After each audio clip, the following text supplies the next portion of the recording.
Ons groet dan ook elkeen wat nou elektronies by ons aansluit, by ons oggenddiens. Mag ons vanoggend ook hier met die viering van die heilige nagmaal God se teenwoordigheid so ervaar en beleef, dat hy ons ook seën deur sy teenwoordigheid en ons geestelik voed en versterk deur die tekens van die brood en die wyn. Kom ons word nou stil voor die Here, dan bid ons saam.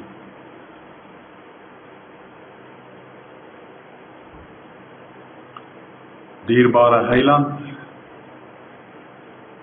wanneer ons voor U troon kom kniel, doen ons dit met eerbied en respek en ontzag,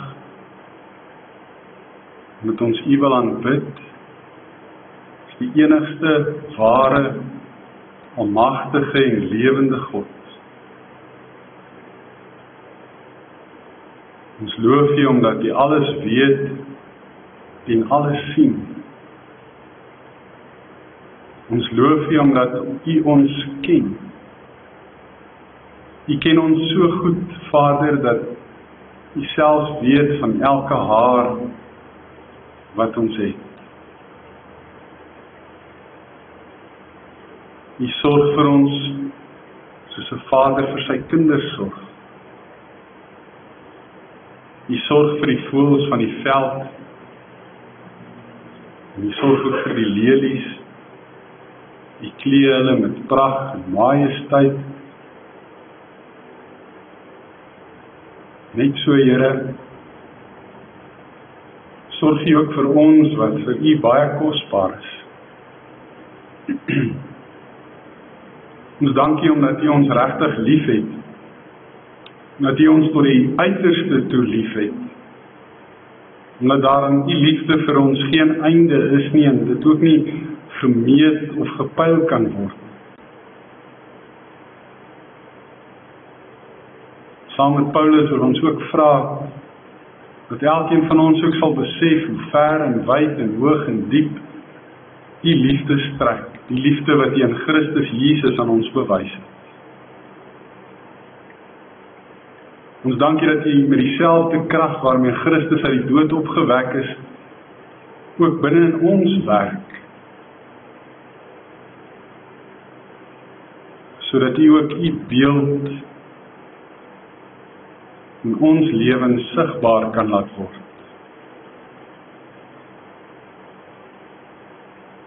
Vader, ons dank U vir die voorreg om U kinders te kan wees, om in U huis te kan wees, om saam met medegelowiges vir U te kan aanbid, om lofliedere tot U eer te kan sing, en om te kan luister na die verkondiging van U woord. Daarom bid ons dat U vandag weer met elkeen van ons persoonlik sal praat, duidelik, hoorbaar, verstaanbaar, en dat hierdie boodskap in ons harte die gewenste uitwerking sal hê. Ons bid dit in Jesus se naam, met baie dankbaarheid, omdat U altyd die verhoorder van ons gebede is. Amen. Maatjie, vanoggend het ek weer vir Luigi saamgebring. Hy was nogal lanklaas nie. Luigi Bart is net besig om hier van die van die video te doen. Dit vir jullie doen graag.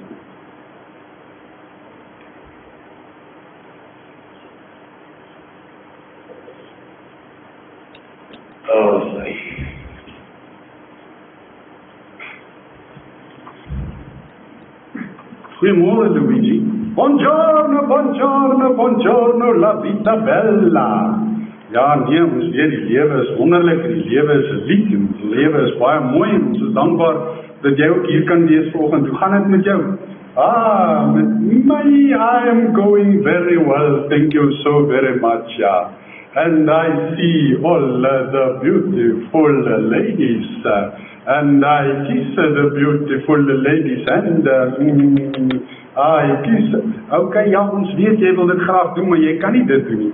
What a mistake to make. Ja, nee. But I serenade. Dis 'n fout. Hoop hy is nou beter.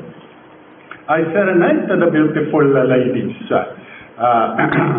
You are my breath, When I'm hungry. Nee, Louisie, jy mag nie in die kerk sing nie. Hoeveel keer het ek nou al vir jou gesê? Oh no, what a mistake to make. Maar nou praat jy van brood en jy sing nou vir die dames, hulle is jou brood wanneer jy honger is. Dis 'n baie mooi liedjie daai, so by the way. Maar ja, daar in Amerika toe jy in New York was, wat het julle altyd daar geëet? We ate the chili dogs. Ja, si signor, but I like the Italian cuisine. Ja, nee, ek sal so glo. Ja, like spaghetti en macaroni, fettuccine en the pizza. Ja, nee, ek sal dit baie goed glo. Ja, si signor, I like to eat. The food is always good and it makes a good conversation starter. Ja, nee, ek sal dit glo. Maar ek dink ons gaan 'n bietjie jy gesels oor kos en brood en die vandag. So, hoe sit jy agter my? Dan kan jy saam met ons luister ook wat ons uit die woord van die Here daaroor gaan leer. Ons kan nou nie heeldag met jou vermaak word nie. Ons tema vir 2024, soos jy weet geliefdes, is eerbied. En ons gaan vandag saam lees uit Johannes hoofstuk 6. Die Jode verstaan nie Jesus se woorde nie. Die Jode het gemor omdat hy gesê het, ek is die brood wat uit die hemel gekom het. Hulle het gesê, is dit nie Jesus die seun van Josef nie? Ons ken mos sy pa en ma. Hoe kan hy nou sê, ek kom uit die hemel? Jesus sê toe vir hulle, moenie so onder mekaar mor nie. Niemand kan na my toe kom as die Vader wat my gestuur het, hom nie na my toe trek nie. En ek sal hom op die laaste dag uit die dood laat opstaan. By een van die profete staan daar geskrywe, en hulle sal almal mense wees wat deur God geleer is. Elkeen wat na die Vader geluister en van hom geleer het, kom na my toe. Dit wil nie sê dat iemand anders al die Vader gesien het nie. Net hy wat van God afkom, hy het die Vader gesien. Dit verseker ek julle, wie in my glo, het die ewige lewe. Ek is die brood wat lewe gee. Julle voorouers het in die woestyn manna geëet en tog gesterwe, maar hier is die brood wat uit die hemel kom, sodat 'n mens daarvan kan eet en nie sterwe nie. Ek is die lewende brood wat uit die hemel gekom het. As iemand van hierdie brood eet, sal hy ewig lewe. En die brood wat ek sal gee, is my liggaam. Ek gee dit sodat die wêreld kan lewe. Die Jode het onder mekaar begin stry en gesê, hoe kan hy sy liggaam vir ons gee om te eet? Maar Jesus sê vir hulle, dit verseker ek julle, as julle nie die liggaam van die seun van die mens eet en sy bloed drink nie, het julle nie die lewe nie. Wie my liggaam eet en my bloed drink, het die ewige lewe en ek sal hom op die laaste dag uit die dood laat opstaan.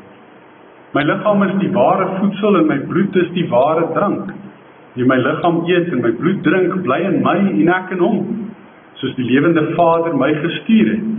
En ek deur hom lewe, so sal hy wat my eet, ook deur my lewe. Hierdie brood wat uit die hemel gekom het, is nie soos die manna wat julle voorouers geëet het nie. Hulle het dit geëet en tog gesterwe. Wie hierdie brood eet, sal ewig lewe. Dit het Jesus gesê, toe hy die mense in die sinagoge in Kapernaum geleer. Geliefdes, iemand gerus hierdie hele hoofstuk 6 van die Johannes Evangelie vanmiddag by die huis net weer 'n slag gaan deurlees. Want ons prediking kom eintlik uit die hele hoofstuk, alhoewel ons nou net 'n gedeelte daarvan vanoggend kan lees. In hierdie gedeelte is Jesus besig om 'n menigte mense voeding te gee, om hulle te voed, hulle kos te gee. Dit is nou amper Paasfees. Nou iemand onthou met Paasfees het die Israeliete teruggedink aan hulle uittog uit Egipte land. En dan het hulle mos nou 'n jaar oud lam sonder gebrek gevat, hom geslag en hom geoffer, en dan het hulle vir hulle ongesuurde brood gebak, en hulle het dit geëet met bitter kruiesous. En op daardie manier het hulle teruggedink aan die swaar kry wat hulle in Egipte gehad het, en God se verlossing, wat hulle gehelp het om in die beloofde land te kom. So elke jaar het hulle Paasfees gevier, en dit was nou weer amper sulke tyd. dat hulle weer Paasfees moet vier. Jesus is daar by die see van Tiberias, of Galilea soos dit ook genoem is. Hy is daar by Galilea, en daar by Galilea is hy besig met die bergrede, soos wat ons dit noem, wat ons in Matteus 5-7 aantref, waar hy die mense so op die berg laat sit, en hy dan op die skuitjie gaan en hulle begin leer. En dan vertel hy ons nou vir hulle wat die betekenis is van God se wil vir hulle lewe, en waaroor die koninkryk van God nou eintlik gaan. Maar in hierdie proses van sy lering en sy prediking is hy ook besig om wonderwerke te doen. Blinde mense word gehelp om weer te kan sien. Dowe mense word gehelp om weer te kan hoor. Verlamdes laat hy weer loop. Selfs dooies maak hy weer lewendig. Nou weet ons hoe's mense, nee. Mense is van nature baie nuuskierig. Sommige meer as ander. En hulle loop altyd agter sensasie aan. Hulle wil graag sien wat daar gebeur as daar 'n groot aksie is. En mense is geneig om as daar nou 'n groot klomp mense bymekaar gekom het, ook skielik soontoe te wil gaan om te sien, maar hoekom is hierdie mense daar? Wat is hulle besig om te sien? Sien hulle dalk iets wat ek ook graag moet sien? Ek wil nie iets mis nie, so ek wil ook graag daar wees. En dit het veroorsaak dat baie nuuskierig is, ook op die toneel verskyn het en daar bymekaar gekom het. En ons lees in hierdie hoofstuk dat die mans alleen omtrent 5000 was. Dan praat ons nie eens van die vrouens en die kinders. So, dis 'n groot klomp mense wat daar bymekaar is. Jesus sien hulle fisiese behoeftes ook raak. Hy sien raak dat dit nou al etenstyd was. Die mense raak nou al 'n bietjie onrustig en kriebelrig. Hulle raak honger. En hulle het nou nog niks geëet nie, hulle het nog die hele tyd net geluister na sy predik. Nou ons sal min of meer dieselfde ervaring hê as ek nou vandag moet aangaan en preek en preek en preek en dit raak nader aan 12 uur, dit raak nader aan 1 uur, dit raak nader aan 2 uur, dan raak 'n mens mos nou dun om die lys. Dan verlang jy na daai skaapbout en die gebakte aardappels en die pampoenkoekies wat jy in die goeie ou dae geëet het, nee. Dan raak 'n mens honger. En die mense is nou baie honger. Jesus sien dit raak. En hy sê vir sy disippels, die mense is honger, hulle moet vir hulle kos gee om te eet. Die disippels is raad op. Hoe moet hulle nou vir al hierdie baie mense kos gee? Hulle sê selfs, al gaan hulle dorp toe om vir die mense kos te wil gaan koop, gaan hulle nie genoeg geld bymekaar kan maak om so baie kos vir so baie mense te kan koop nie. En nou moet jy ook in gedagte hou, die plekke waar hulle in daardie tyd kon gaan kos koop, was nie McDonald's en Burger King en KFC en Pizza Hut en Debonairs en al hierdie steersplekke en goed wat ons nou vandag het. Spur het nog nie bestaan nie, daar was ook nog nie 'n Wimpy of 'n Fisher-Ways of enige soets. Daar was bitter min plekke waar jy wegneem etes kon gaan kry. Jy kon wel bestanddele miskien kry en dan moes jy die ete self voorberei. Maar selfs al gaan jy na die winkels toe, daar gaan daar nie voorraad in daai klein winkeltjie wees, as dit nou 'n winkeltjie in aanhalingstekens is, wat genoeg voorraad beskikbaar gaan hê om op een slag hierdie 5000 mense te kan kos gee. Vir hulle is dit 'n saak van onmoontlikheid. Hoe kan Jesus van hulle verwag om al hierdie mense se honger magies vol te maak? Andreas, een van die disippels, het so 'n bietjie begin rondvra en rondgekyk, en hy sien toe, maar daar's 'n seentjie, en die seentjie het by hom 5 brode, nou praat ons nie van brode nie, ons praat van broodjies, en 2 visse. En die visse wat hulle daar in die see van Tiberias of Galilea vang, is eintlik maar baie klein. Hulle noem hulle nou die Petrusvisse, maar hulle seker maar so. Lyk maar soos 'n sardyntjie, 'n klein vis. Hierdie seentjie het net hierdie 2 visse en hierdie 5 broodjies, amper soos ons broodrolletjies of soos 'n ciabatta broodjie. Jesus doen 'n wonderwerk. Nadat hy gebid het hy begin om een vir een die brood te breek en visse te breek en uit te deel en vir die disippels te vra om die kos aan te gee en om dit te versprei. Nou het ek 'n bietjie gaan mooi nadink hieroor en ek besef toe, maar hier is meer aan hierdie wonderwerk as wat ek aanvanklik gedink het. Ek het altyd gedink dit het net gegaan oor die kwantiteit, die hoeveelheid wat daar plaasgevind het, dat hy in staat was om 5000 mense te kon kos gee. Maar hier het nog iets plaasgevind. Kan jy jouself voorstel hoe lank dit gaan vat om 5000 keer 'n broodjie te breek? En dan is dit net vir die mans, ons praat nie van die vrouens en die kinders nie, hulle kom ook nog daarby. So hoe lank sal dit Jesus vat, as hy begin het om die brood te breek, en hy doen dit nou maar soos wat 'n mens nou normaalweg brood sou breek, om so baie mense kos te gee. Dit sou hom tot die volgende dag nog steeds besig hou. So Jesus moes daar, nou gaan ek maar 'n ding sê wat ek met baie respek bedoel, maar wat die kinders goed sal verstaan. Jesus het daar die brood gebreek soos wat Flash Gordon dit sou doen. Blitsvinnig. Want anders sou nie so baie mense so vinnig so baie kos kon gee. So hier het 'n dubbele wonderwerk plaasgevind. En wat gebeur? Almal kry genoeg om te eet en almal is versadig. En almal is so versadig dat daar oorskiet is.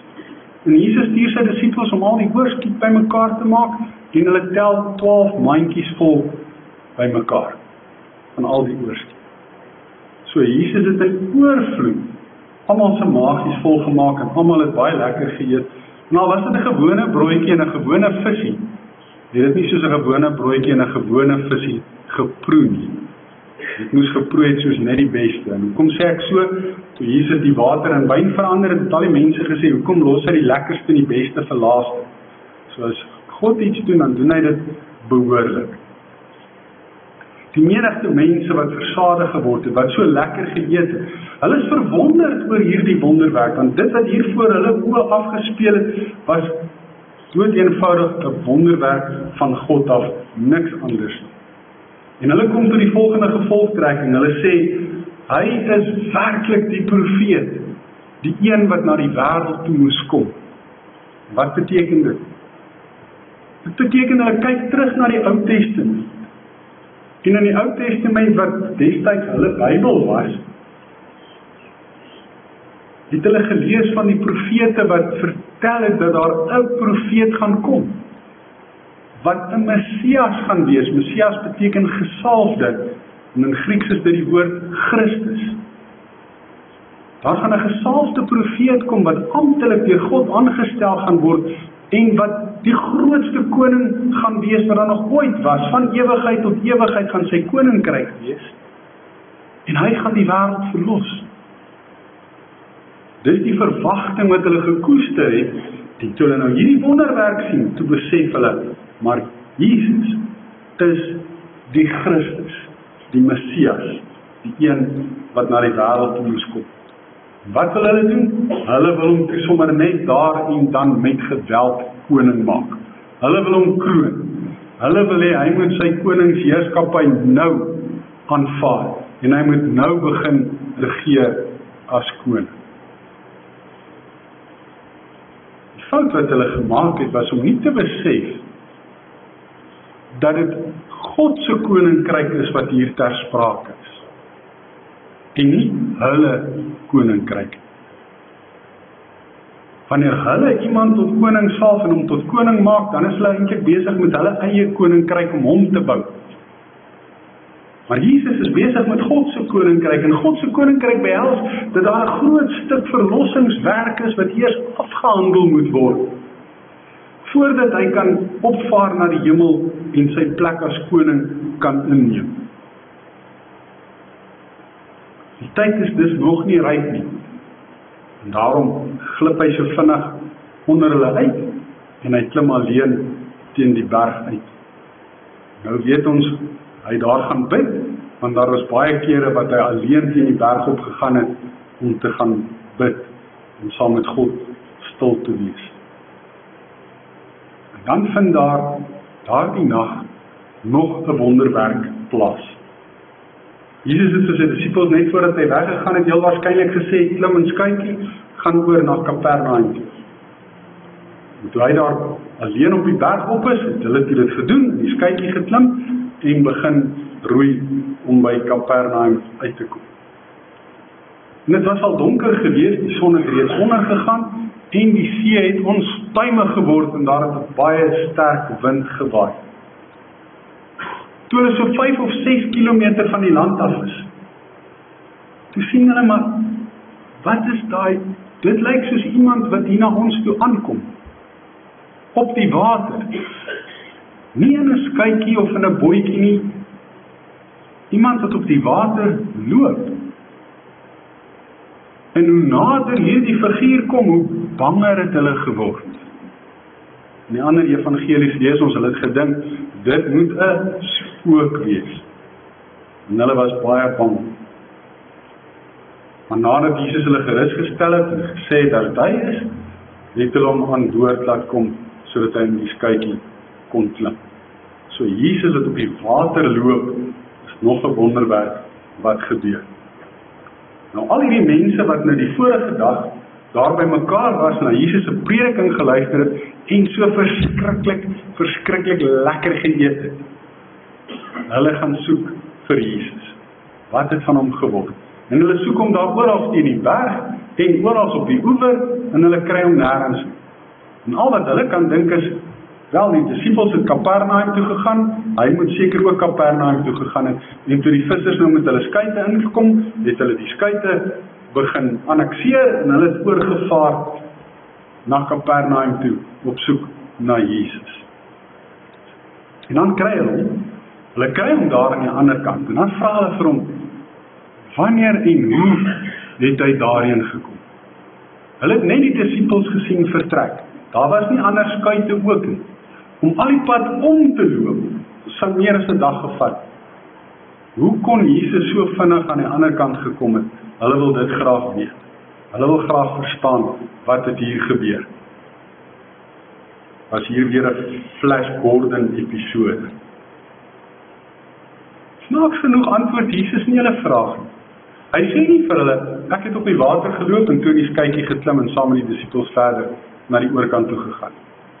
Hy antwoord glad nie hulle vraag nie, want hy weet waarna het hulle eintlik kom soek. Hulle soek nie 'n antwoord op daardie vraag in die eerste plek nie. Hulle is so waar alweer honger. Dit was al klaar ontbyt en etenstyd gewees, en hulle maagsappe het alweer begin afskei, hulle monde het begin water, hulle is alweer honger. Hulle soek kos, hulle het lekker geëet, hulle wil weer eet. Ag, ons is dieselfde. As jy een keer gaan lekker eet het by 'n plek, dan wil jy weer na daardie plek toe gaan, want die kos was so lekker daar gewees. As jy nou een keer Velken Rietse vetkoek burgers geëet het, dan wil jy dit weer eet, en dit is baie lekker. Maar Jesus het iets anders in gedagte. Ja, hy sien hulle behoeftes en hulle honger magies raak, maar hy is meer geïnteresseerd in hulle geestelike honger. Dis wat hy wil stil, en dis waaroor dit gaan. Hulle soek weer 'n voedselwonderwerk, maar hy wil hê hulle moet in hom glo, sodat daar 'n geestelike wonderwerk in hulle lewens kan gebeur. En hy verduidelik vir hulle dat hy die brood is wat lewe gee. Dit waarna hulle eintlik smag, waarvoor hulle eintlik honger is, is nie die brood en die visse nie. Dis hy. Dis na hom wat hulle smag. En wanneer hulle in hom glo, sal hulle geestelik versadig word. Hy sê elkeen wat vir die Vader vir hom gee en na hom toe kom, sal hy nooit verwerp. Dit is eintlik die proses van wedergeboorte waarvan hy hier praat. As ons Johannes 3 gaan lees, dan verstaan ons dat Jesus daar gesê het, as iemand nie opnuut gebore word nie, kan hy nie in die koninkryk van God kom nie, kan hy nie 'n kind van God wees nie. So wedergeboorte moet plaasvind. So as die Vader deur die Heilige Gees nie wedergeboorte in iemand se hart en lewe bewerkstellig nie, is dit onmoontlik vir so 'n persoon om te glo, om na die Here toe te kom. En elkeen wat so wedergebore is, en wat die Vader vir Jesus gee, en wat na Jesus toe kom deur in hom te glo, hulle sal nooit deur Jesus verwerp word nie. Jesus het gekom om ons te leer wat eerbied is. Hy haal een van die profete aan wat gesê het, God self sal julle leer. En Jesus is God self wat besig is om hulle te leer. En deur sy hele lewenswandel, deur dit wat hy doen, dit wat hy sê, bewys hy dat hy eerbied het vir die Vader en wat dit beteken om aan die Vader se wil gehoorsaam te wees. Hy sal nie een van die wat die Vader in hom gee verlore laat gaan, maar hulle wat wedergebore word, sal die ewige lewe kry. Hulle wat in hom glo, sal vir altyd en ewig lewe. Hy sal hulle op die laaste dag sê, uit die dood laat opstaan. Die mense wat na hom luister, verstaan hom verkeerd. Hulle besef nie wat hy bedoel. Hulle wil alles wat hy sê te letterlik vertolk.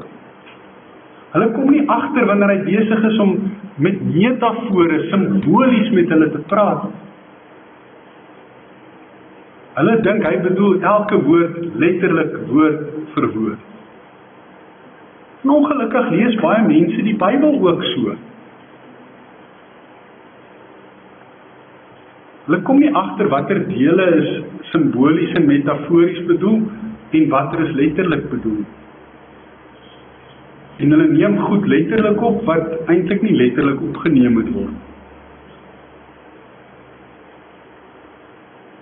Hulle wonder, hoe kan Jesus sê, hy is die een wat uit die hemel uitkom, wat van die Vader afkom, wat die Vader gesien het. Hy sê, niemand het die Vader gesien nie, behalwe hy wat vir die Vader afkom, en Jesus sê, dis hy weet hoe die Vader lyk, hy het die Vader gesien.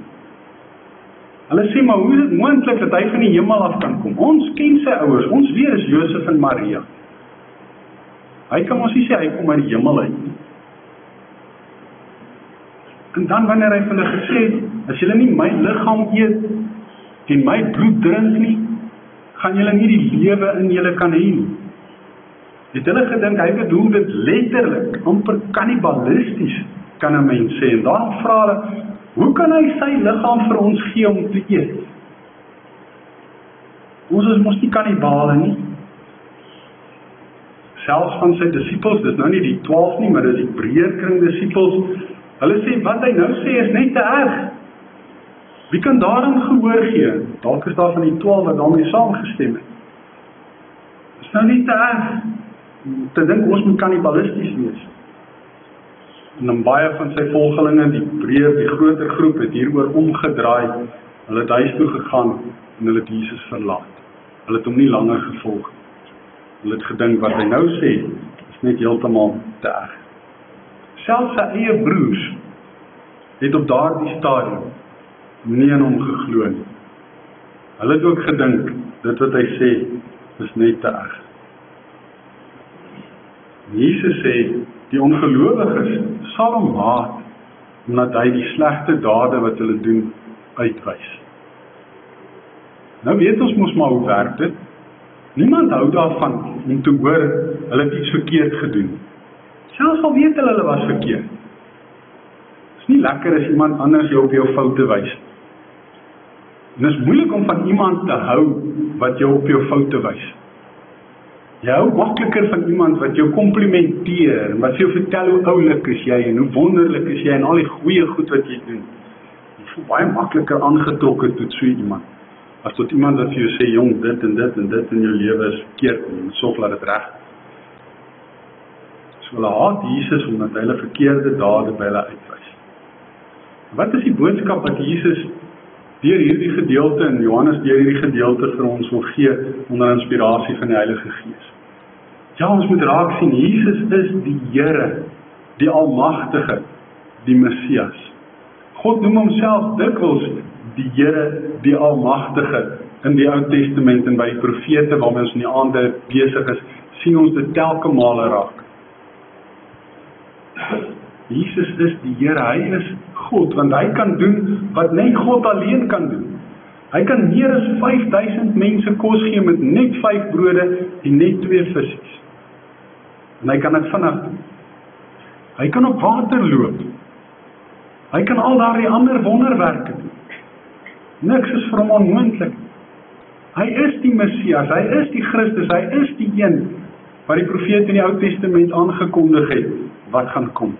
Ons hoef nie daaroor te twyfel nie, selfs al dink die Jode vandag nog dat die Messias nog moet kom, dat Jesus nie die Messias was nie. Ons weet hy is en hy was die Messias. Ons sien ook in hierdie gedeelte raak dat God al ons behoeftes raak. Jesus het ons mos geleer, bid, gee ons vandag ons daaglikse brood. Hy sien ons fisiese behoeftes raak, hy weet wat ons nodig het.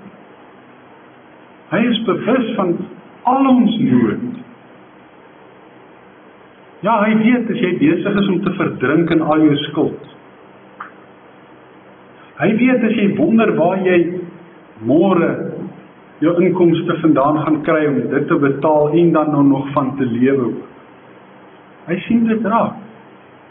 Hy sien dit raak as jy nou al vir maande besig is om werk te soek en dit gebeur nie.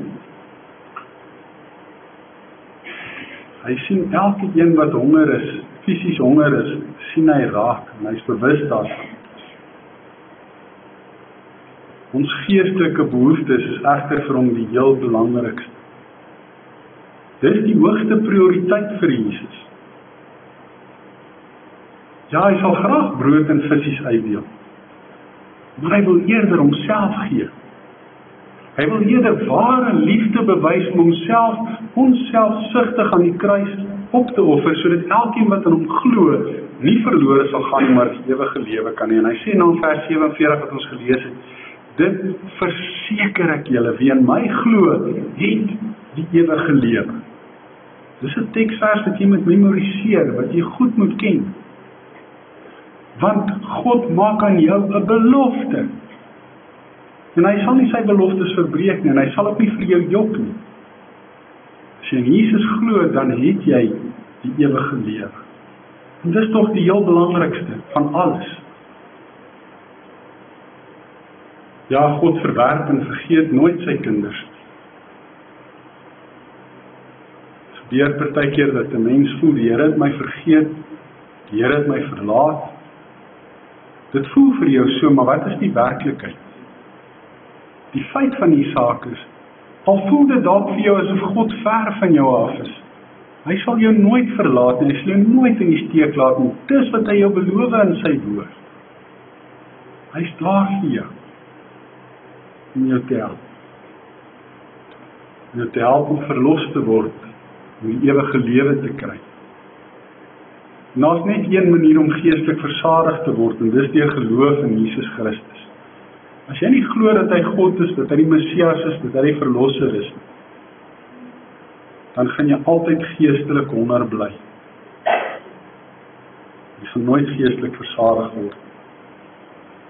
Jesus het die heilige nagmaal ingestel, juis met die laaste Paasfees, nie hierdie een waarvan ons nou gehoor het nie, maar 'n latere een, voordat hy gekruisig is.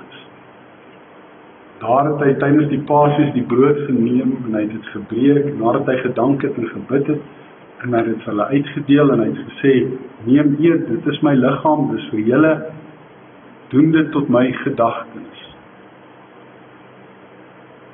Dis juist wat hy ook gedoen het, toe die beker gegee het en gesê, drink dit tot my gedagtenis. Die brood en die wyn by die nagmaal word die tekens en die simbole van Jesus se liggaam en sy bloed. Die mense wat in daardie tyd hom verkeerd verstaan het, wat hom letterlik vertolk het nog nie geweet van die nagmaal wat gaan kom nie. Maar Jesus het geweet. En dis hoekom hy daardie woorde spesifiek gebruik het, al het hulle dit verkeerd verstaan. Want wanneer jy die tekens van die nagmaal in geloof gebruik, is die Here besig om homself vir jou te gee, sodat jy hom kan internaliseer, na binne kan neem, deel kan maak van jou bestaan, van jou wese, van jou bloedstroom, sodat hy jou van binne af kan nuut maak, sodat jy die ewige lewe kan hê. En daarom voed die nagmaal ons op 'n geestelike wyse, wat van onskatbare waarde is, en help dit om ons geloof te versterk. En dis hoekom Paulus ook sê, as ons die nagmaal gebruik, moet ons dit nie op 'n onreëlmatige wyse, onnadenkend gebruik, sonder om te besef wat ons besig is om te doen nie, want dan eet en drink ons 'n oordeel oor onsself.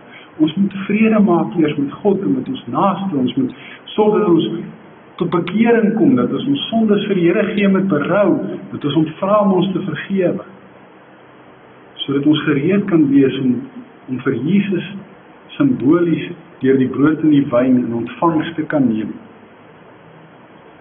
en om deel van ons te kan maak.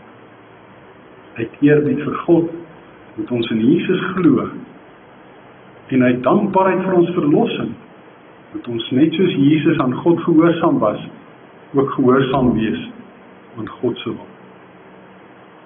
Dit is tog die kern waaroor dit gaan. Geloof is die manier waarop ons die verlossing wat God uit genade vir ons gee aanneem. En omdat ons glo, is ons dankbaar vir die verlossing wat hy vir ons gee. En daarom is ons gehoorsaam aan om te wys dat ons hom liefhet. Omdat hy sy liefde eers aan ons ook bewys. Mag ons barmhartige God en Vader ons help om te verstaan wat die nagmaal regtig beteken en om daardeur geestelik gevoed en versterk te word. Mag ons glo dat Jesus die Here die Almagtige is. Kom ons bid saam. Hemelvader, baie dankie dat U die brood van die lewe is. Dankie dat ons vandag simbolies die liggaam kan eet en simbolies die bloed kan drink, deur die geloof vir U kan aanneem, en so ook in ons geloof versterk kan word. Ons dankie daarvoor in Jesus se naam. Amen. Geliefdes in Jesus Christus, die Here het self die nagmaal ingestel. Daarvan getuig Paulus, ek het van die Here ontvang wat ek ook aan julle oorgelewer het. Die Here Jesus het in die nag waarin hy oorgelewer is, brood geneem, en nadat hy God daarvoor gedank het, het hy dit gebreek en gesê, dis my liggaam, dis vir julle, gebruik dit tot my gedagtenis. So ook het hy na die maaltyd die beker geneem en gesê, hierdie beker is die nuwe verbond, wat deur my bloed beseël is. Gebruik dit elke keer as julle daaruit drink, tot my gedagtenis. Elke keer as julle van die brood eet en uit die beker drink, verkondig julle die dood van die Here, totdat hy kom. Die nagmaal is in sy wese 'n verbondsmaaltyd, waar die verbinding tussen Christus en sy gemeente telkens weer vernuut word. As verbondsmaaltyd het die volgende betekenisse. Dit is 'n vredesmaaltyd of 'n versoeningsmaaltyd, omdat ons deur Jesus Christus met God versoen word en daar vrede weer tussen ons en God is. Dit is 'n gedagtenismaaltyd, omdat ons dit doen tot sy gedagtenis, omdat ons onsself herinner aan dit wat Jesus vir ons gedoen het. Dit is ook 'n waarborg, omdat dit vir ons die versekering gee, dat Jesus werklik ons sonde sal vergewe, en ons dit met berou bely vir ons die ewige lewe sal gee. Dit is ook 'n gemeenskaps- en 'n liefdesmaaltyd, omdat ons in liefde aan God en aan mekaar verbind word daardeur. Dit is 'n verkondiging van ons toekomsverwagting, omdat dit ons laat uitsien na die bruilofsmaaltyd van die Lam. Dit is ook 'n vreugdefees, omdat ons vol blydskap en dankbaarheid daarin kan deelneem. En daarom is dit 'n fees van dankbaarheid en 'n uitnodiging en 'n geleentheid om van gebruik te maak tot eer van die Here. Nou die volle seën van die nagmaal te kan ontvang, is dit nodig dat elkeen van onsself in die teenwoordigheid van die Here onsself sal ondersoek, voordat ons van die brood eet en uit die beker drink, sodat ons nie 'n oordeel oor onsself bring nie. Ons word verplig om opnuut na te dink oor al ons sondes. Sondes met gedagtes, met woorde of met dade, of sondes van versuim, waar ons nagelaat het om God se opdragte uit te voer. Laat ons hieroor opreg vir God onsself verootmoedig. Ons gaan dit doen deur die nagmaalslied te sing. So terwyl ons dan nou hierdie voorbereidingslied sing, gaan die diakens ook vir ons die tafel gereed maak, en ons gaan ook hierin vanoggend dan onsself gereed maak en ons skuld bely. Kom ons sing al twee die verse van die nagmaals.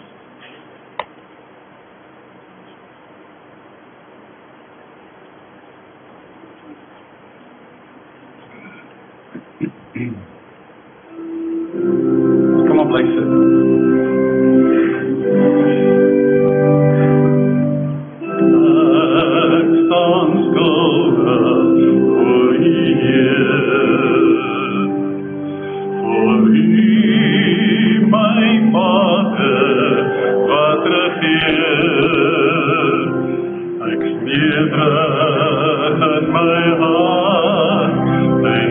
ziel is so verward, en my lewe schuil voor U troon. O Heer, vergewe my, o Heer, kom maak my vry, van die sonde, o kom na my, om dit skoon, want ek wil weer plekloos voor U staan. Wyn en die brood, wat ek nou neer, is 'n teken van vergifnis en van seën. Al die liefde binne my, kom my vol, my vry, en die oorsaak is die Gees wat in my bly. Heer, vergewe my, o Heer, kom maak my vry, van die sonde, kom na my, om dit skoon te was. Ek wil weer plekloos voor U staan.